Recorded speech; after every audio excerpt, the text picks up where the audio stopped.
Oi, eu me chamo Moça Pinheiro, eu sou psicóloga e atualmente especializando em psicologia complexa, psicologia analítica pelo Instituto Dédalus. Vamos dar continuidade, esse é o nosso 11º vídeo da leitura da Toni Wolff, Fundamentos da Psicologia Complexa. Vamos terminar hoje a metodologia e iniciarmos a parte da estrutura, o capítulo da estrutura. A capacidade de julgamento psicológico pode, até certo ponto, ser aprendida. Neste estudo, busca-se apresentar o método e a teoria que a fundamentam. O segundo princípio necessário para sua aplicação é o retorno reflexivo do próprio psicólogo. Somente quem é capaz de olhar para si mesmo de forma crítica e sem ilusões poderá alcançar uma perspectiva verdadeiramente objetiva, livre de preconceitos pessoais. Além disso, apenas aquele que experimentou conscientemente a complexidade de sua própria psique está convencido da realidade do psíquico. Como terceiro requisito, inclui-se uma boa dose de bom senso, uma forma elevada e recuperada de ingenuidade, um olhar totalmente desprovido de dogmas e aberto ao fenômeno psíquico, mesmo em suas formas mais banais ou bizarras. Por fim, o julgamento psicológico também é a expressão de uma habilidade específica que, por sua vez, é um construto complexo de fatores hereditários, condições e experiências de vida pessoais, além do elemento criativo inerente à própria psique. No final deste capítulo, o leitor deve se fazer e responder a seguinte pergunta: a metodologia psicológica complexa é apenas uma síntese dos procedimentos generalizadores e individualizadores, alternando entre um e outro conforme a indicação? Ou, se for uma metodologia autônoma, sui generis, em que consiste seu princípio de seleção essencial, do essencial? Vou repetir. Ou se for uma metodologia autônoma sui generis, em que consiste seu princípio de seleção do essencial? Qual é o critério de valor psicológico específico que a diferencia tanto da abordagem científica natural quanto da perspectiva histórico-cultural? Não me atrevo a responder essa questão. No entanto, a identificação de problemas metodológicos específicos da psicologia complexa oferece, ainda que de forma parcial, uma resposta indireta. Da mesma forma, o esforço para apresentar a metodologia como algo complexo indica que não se trata apenas de uma síntese intencional dos métodos de outras disciplinas. O método é determinado pelo objeto. Entretanto, o objeto, em sua totalidade, escapa a uma representação puramente intelectual. Esse fato é algo que a psique compartilha com a vida. Ela precisa ser vivida, ao mesmo tempo que exige uma reflexão sobre seu sentido. Nem a simples vivência, nem a mera reflexão sobre a vida proporciona a experiência do todo. Do mesmo modo, a psique possui um aspecto que possibilita uma teoria científica de seus conteúdos e processos, e outro que precisa ser vivenciado em suas manifestações espontâneas para que sua essência seja compreendida. Esse último aspecto, entretanto, escapa a qualquer delimitação metodológica. A apreensão da realidade psíquica e a percepção de sua expressão significativa, seja promotora ou impeditiva da vida, é, em última análise, uma qualidade individual indefinível comparável a um ato criativo. Pode-se, entretanto, apontar um aspecto importante. A metodologia psicológica complexa é uma questão de postura, tanto científica quanto em relação à vida, uma atitude que inclui as totalidades psíquicas dadas. O psíquico possui sua própria substância específica e, por isso, a psicologia complexa tem sua posição peculiar e sua própria linguagem de conceitos e símbolos. Reconhecer tanto a essência de seu objeto, quanto os princípios de seu método pela primeira vez foi, sem dúvida, uma expressão criativa da personalidade de Jung.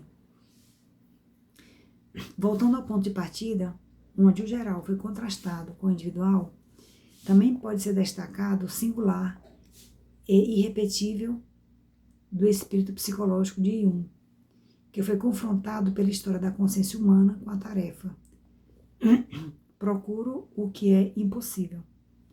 Depois que a alma deixou de estar inteiramente contida no espírito do creio porque é impossível. Aí se refere com a nota de rodapé. Creio que é impossível, não creio porque é impossível, é uma famosa expressão atribuída a Santo Agostinho, que significa creio porque é impossível, refletir na crença em algo que transcende a razão ou a realidade imediata. E ao abordar o impossível, parece estar explorando aspectos da psique que vão além das limitações tradicionais do conhecimento e da experiência humana. Agora nós estamos na página 97 e vamos dar início agora à letra da estrutura, que é outro capítulo. O pensamento científico pressupõe a totalidade da experiência e da formação conceitual pré-científica e, ao mesmo tempo, complementa, verifica e corrige a visão de mundo pré-científica, avançando simultaneamente para novas e complexas formações conceituais, enquanto retrocede para analisar cada vez mais profundamente os conceitos fundamentais. Jordan, publicado em 1934. O princípio supremo, a ideia central da psicologia complexa é a totalidade psíquica. Esta noção já está presente nas primeiras obras de Jung, embora tenha sido formulada conceitualmente apenas mais tarde. A totalidade psíquica abrange dois correlatos opositores, consciência e inconsciente, que são complementares entre si. A partir da experiência prática, conclui-se que a consciência não é idêntica à vida psíquica como um todo. Ao contrário, ela contém vastas áreas que não estão conectadas com a consciência do eu. Se assumíssemos uma consciência abrangente que não deixasse de perceber fenômenos psíquicos, teoricamente não haveria inconsciente. Aí tem uma referência que é a nota de rodapé.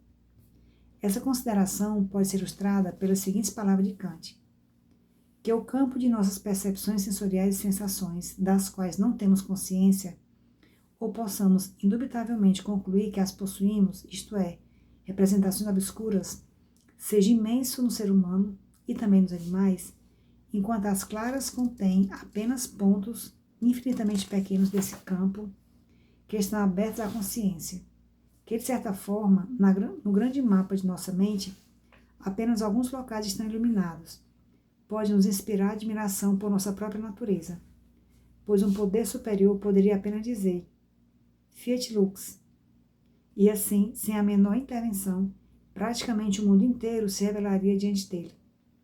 Assim, o campo das representações obscuras é o maior no ser humano.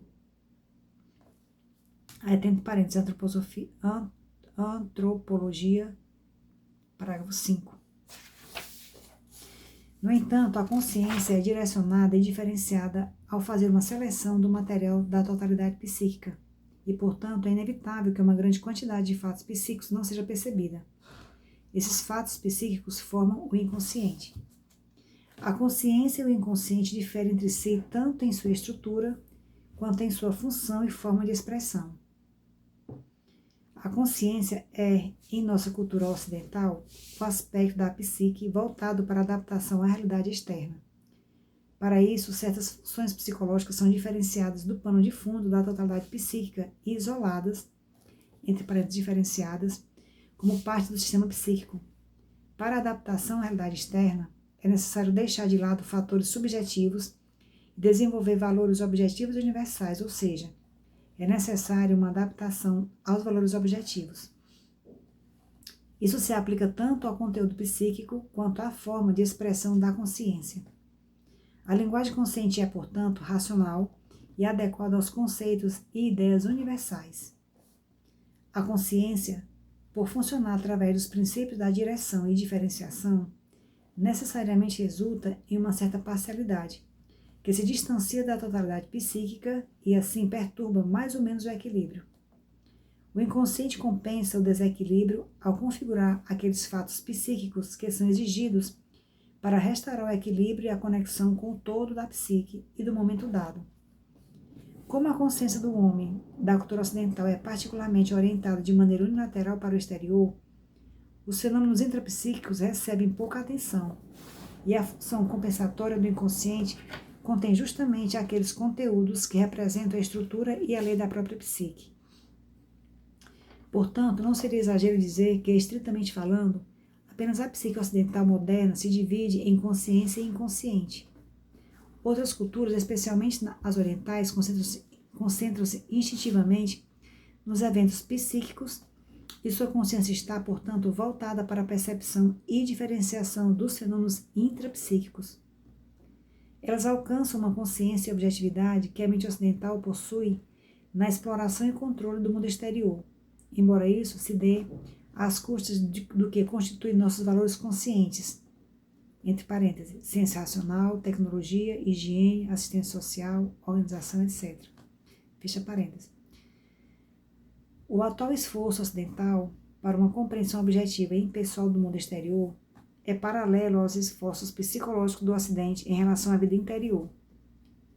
Como os fatos e leis psíquicas fundamentais são os mesmos para todos os seres humanos, não é surpreendente que a fenomenologia do inconsciente ocidental coincida, em grande parte, com as representações da psique encontradas na cultura oriental e na mentalidade arcaica. A consciência moderna, diferenciada geralmente, não sabe da atividade própria da alma e não possui formas de compreensão para isso. Portanto, a psique objetiva não é incorporada à ordem total e permanece inconsciente. Inconsciente e psique são sinônimos para a cultura ocidental moderna. Isto é, sem dúvida, um fenômeno histórico. As verdadeiras formas de visibilidade e de compreensão ideacional do psíquico são os símbolos religiosos, e os sistemas religiosos são as instituições que administram a autonomia e a totalidade da realidade psíquica, especialmente aquele aspecto que não pode ser suficientemente considerado no processo consciente diário de adaptação e luta pela sobrevivência, e em tudo que a Idade Média chamava de mundo de Deus. Por isso, são religiões salvíficas, porque colocam o indivíduo em relação com sua totalidade de maneira simbólica. No entanto, na medida em que uma forma religiosa não possui mais validade absoluta, seja porque não atende mais à diferenciação avançada da consciência, e, portanto, não abrange todos os componentes conscientes, ou porque é apenas universal, e assim não leva em conta a individualidade, ela não consegue mais expressar simbolicamente toda a complexidade da psique. E uma Gratia Medicinalis, entre parênteses Santo Agostinho, tornou-se ineficaz. Assim, o ser humano está cindido da totalidade dos processos vitais, ou seja, dividido entre consciência e natureza, e por isso possui o inconsciente. Ele se reporta aqui a uma nota de rodapé. No entanto, sempre houve pessoas cuja experiência psíquica individual não estava em conformidade com uma visão de mundo existente, entre parênteses dogmática. Naturezas místicas percebiam e moldavam o fundo da alma como uma consciência religiosa expandida. Outras, por sua vez, expressavam isso em uma linguagem aparentemente convencional, mas profundamente simbólica para os iniciados, como Luigi Valli, Dante e os poetas da Rosa Mística. A alegoria e a simbologia extremamente obscuras e por vezes concordantes, por vezes variando individualmente dos alquimistas, parecem ser uma tentativa de representar os processos de transformações psíquicas. Isso pode estar, entre outras coisas, relacionado à nossa maior diferenciação da consciência, que nos fez perder a inocência em relação à imaginação como forma de percepção interna. O inconsciente contém material não suficientemente realizado por meio da atitude do indivíduo com o mundo exterior, e especialmente no que compete à sua atitude frente às condições gerais da estrutura e dinâmica psíquicas. A relação com o inconsciente, portanto, tem uma função adaptativa às leis da própria psique, e assim serve para restaurar o equilíbrio e se ajustar à totalidade psíquica. Se refere de rodapé. Goethe diz a Riemer, em 5 de agosto de 1810, o homem não pode permanecer por muito tempo em um estado consciente ou na consciência. Ele deve se refugiar novamente no inconsciente, pois é nele que reside sua raiz. A forma de expressão psíquica do espírito arcaico é irracional, pré- ou translógica. É a linguagem pictórica da imaginação, que mantém seu caráter peculiar mesmo quando se torna mais tarde consciente, até que por meio de uma assimilação gradual seja possível integrar os conteúdos à consciência e traduzi-los para uma linguagem racional. Uma particularidade da expressão psíquica é, por exemplo, que conteúdos e processos são representados de maneira plástica através de figuras ou eventos. Pensamentos e sentimentos aparecem personificados em formas que falam e agem. Estados de ânimo são expressos através de imagens de paisagens. Instintos atuados por meio de animais, e assim por diante. Essas aparições imagéticas ou simbólicas, extraídas da experiência pessoal do indivíduo, ou como reproduções espontâneas da imaginação arquetípica, subjacente à consciência, são de caráter geral. No entanto, diferem fundamentalmente, mesmo quando possuem motivos iguais ou semelhantes, das representações culturais e artísticas formadas, na medida em que não são revisadas pela consciência, e sendo assim, não são diferenciadas esteticamente nem ideologicamente. Além disso, têm validade apenas para o indivíduo que as experimenta e as molda. Na prática, o inconsciente não está totalmente separado da consciência. Como é carregado de energia e eficaz, acompanha a consciência e pode intervir em seus processos. Enquanto a consciência carece de formas de compreensão para incluir o psíquico, este só pode se manifestar de forma indireta e inadequada, na forma de fantasias inúteis ou incompreendidas, complexos emocionais, sintomas neuróticos ou psicóticos. Somente no sonho pode se expressar sem impedimentos. Uma psicologia que busca fazer justiça à totalidade da psique deve considerar a consciência e o inconsciente em igual medida e se esforçar para compreender os princípios de sua correlação. Para uma breve apresentação sistemática das principais concepções da psicologia complexa sobre a consciência e o inconsciente, bem como sobre sua complementaridade funcional, o seguinte esquema me parece mais adequado. Aí ele coloca 4 tópicos que vai ser explanado. 1. A psicologia e a estrutura da consciência. 2. A psicologia e a fenomenologia do inconsciente. 3. O processo de individuação. 4. O conceito de energia psicológica. Esses tópicos, no entanto, requerem um tratamento separado. Então, nós vamos iniciar agora o tópico da psicologia e a estrutura da consciência. Tópico 1. A psicologia e a estrutura da consciência. Os conteúdos da consciência estão agrupados em toda a sua diversidade de uma maneira que permite inferir uma ordem ou estrutura psíquica do indivíduo.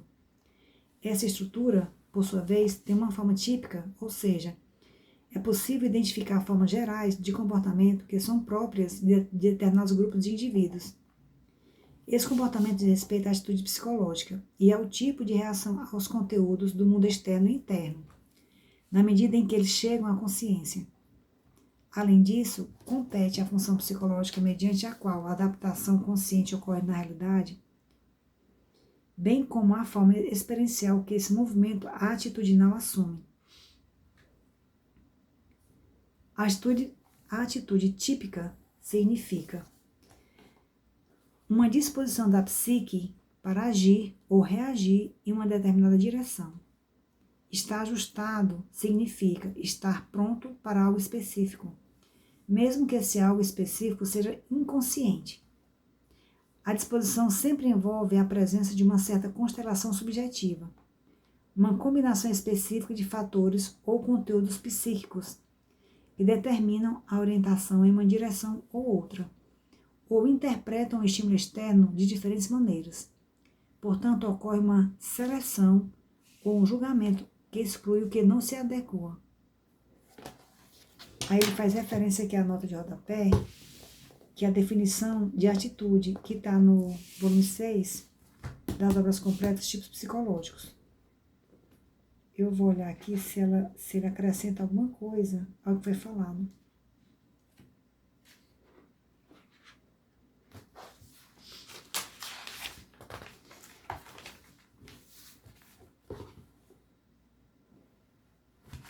Eu vou ler aqui a definição de atitude que tem no tipos psicológicos para complementar. A atitude, parágrafo 768 do volume Tipos Psicológicos, volume 6. Atitude. Este conceito é aquisição relativamente nova da psicologia. Provém de Mueller e Schulman. Enquanto Kulp a define como predisposição dos centros sensórios ou motores para determinada excitação ou impulso constante, Ebbinghaus a considera em sentido mais amplo, como fenômeno de manobra que traz o habitual para dentro do rendimento individual que foge do habitual. Baseia-se no conceito de Ebbinghaus o uso que dele faremos. Entendemos a atitude como uma disposição da psique de agir ou reagir em certa direção. O conceito é muito importante, sobretudo para os fenômenos complexos da psique, porque expressa aquele fenômeno psicológico especial que certos estímulos provocam, às vezes de forma muito forte e às vezes de modo bem fraco, ou não o provocam de forma nenhuma. Ter atitude significa estar pronto para algo determinado, ainda que este algo seja inconsciente. Por ter atitude é o mesmo que direção a priorística para um determinado, quer seja ele representado ou não. A disposição é assim que entendo a atitude, consiste sempre em que estejam presentes certa constelação subjetiva, certa combinação de fatores psíquicos ou conteúdos que determinem o agir nesta ou naquela direção prefixada, ou que concebam um estímulo externo desse ou daquele modo pré-determinado. Sem atitude, é impossível a percepção ativa. A percepção também é outro conceito que não vou ver agora. A atitude sempre tem um ponto direcional, que pode ser consciente ou inconsciente, pois uma combinação prévia de conteúdos resultará infalivelmente no ato da percepção de um novo conteúdo. Aquelas qualidades ou momentos que parecem relevantes ao conteúdo subjetivo. Acontece, então, uma escolha ou um julgamento que exclui os elementos irrelevantes. O que é relevante ou irrelevante será decidido pela constelação ou combinação prévia dos conteúdos. Para a ação selecionadora da atitude, não importa que o ponto direcional da atitude seja consciente ou inconsciente, porque a escolha já é feita a priori, e no mais processa-se automaticamente. É muito prático que se distinga entre consciente e inconsciente, pois é frequente haver também duas atitudes, uma consciente e outra inconsciente. Isto significa que a consciência tem à sua disposição outros conteúdos que não os do inconsciente. Percebe-se claramente esta duplicidade na neurose. O conceito de atitude tem certa afinidade com o conceito de apercepção de Wundt. Dele difere porque o conceito de apercepção inclui o processo da relação do conteúdo prévio com o conteúdo novo a ser apercebido, ao passo que o conceito de atitude se refere exclusivamente ao conteúdo subjetivo prévio. A apercepção é, de certa forma, a ponte que liga o conteúdo já presente e à disposição ao conteúdo novo, enquanto a atitude representa, de certa forma, a pilastra de um lado e o conteúdo da pilastra do outro lado da ponte. Atitude significa uma expectativa, e a expectativa sempre atua selecionando e direcionando. Um conteúdo bem acentuado e que se encontra no campo de visão da consciência forma, eventualmente com outros conteúdos, certa constelação que é sinônimo de uma atitude determinada, pois semelhante conteúdo da consciência fomenta a percepção e a percepção de tudo que é homogêneo e inibe as do heterogêneo, dá origem à atitude correspondente. Este fenômeno automático é base essencial da unilateralidade da orientação consciente. Levaria uma completa perda de equilíbrio se não houvesse na psique uma função autorreguladora, compensadora, que corrigisse a atitude consciente. Neste sentido, a duplicidade da atitude é um fenômeno normal que só traz efeitos perniciosos quando a unilateralidade consciente é excessiva.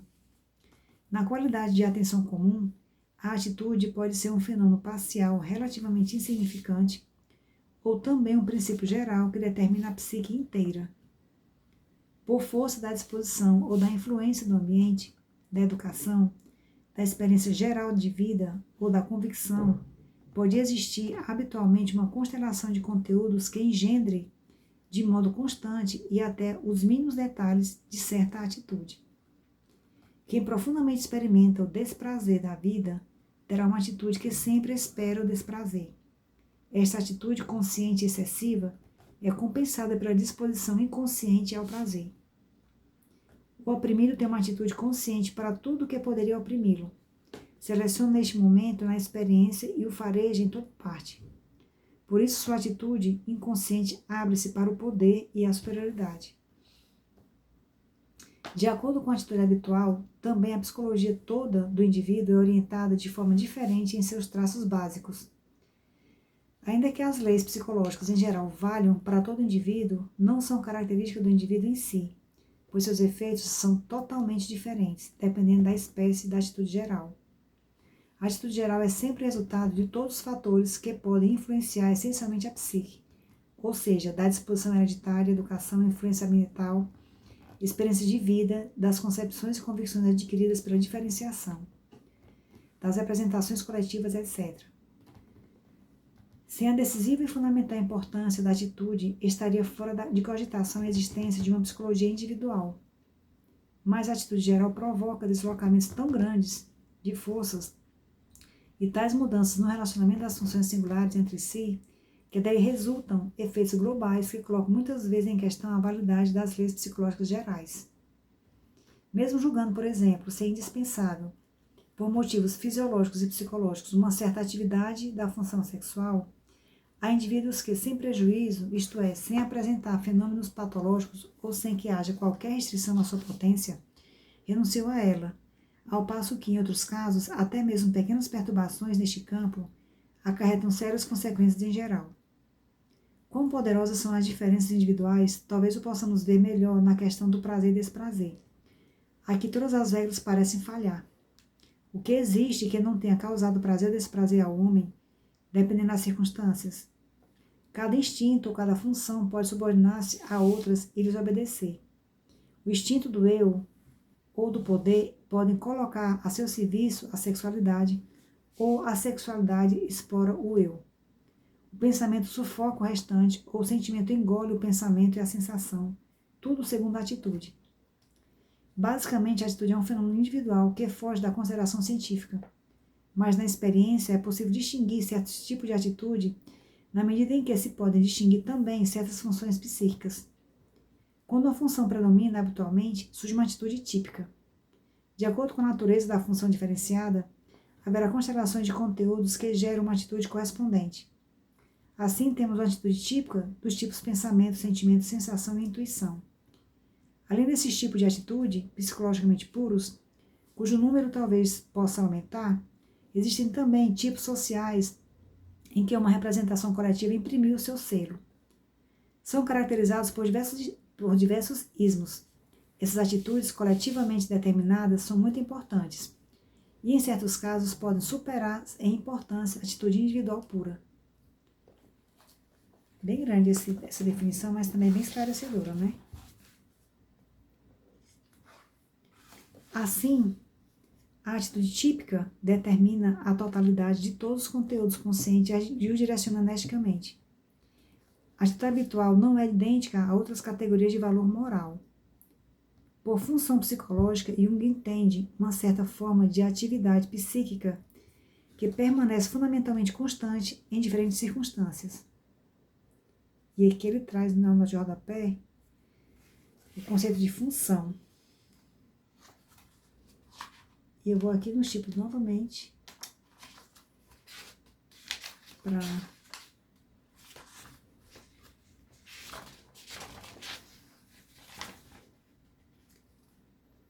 falar sobre função. Definir o que é função, tá? Tá no volume 6, tipos psicológicos. Por função psicológica, entendo uma certa forma psíquica de atividade que, em princípio, permanece idêntica sob condições diversas. Sob o ponto de vista energético, a função é uma forma de manifestação da libido, que, sob condições diversas, permanece, em princípio, idêntica a si mesma. Seria como a força física que pode ser considerada, de certo modo, a forma de manifestação da energia física. Distingo ao todo 4 funções básicas, 2 racionais e 2 irracionais, respectivamente, o pensamento e o sentimento, a sensação e a intuição. Não posso indicar um motivo a priori, porque considero essas 4 como funções básicas. Só posso dizer que foi fruto de longos anos de experiência. Distingo essas funções entre si porque não podem ser relacionadas ou reduzidas umas às outras. O princípio do pensamento é, por exemplo, absolutamente distinto do princípio do sentimento, etc. Diferencio essas funções de antemão da fantasia, porque o fantasiar me parece uma forma específica de atividade que pode apresentar-se em todas as 4 funções básicas.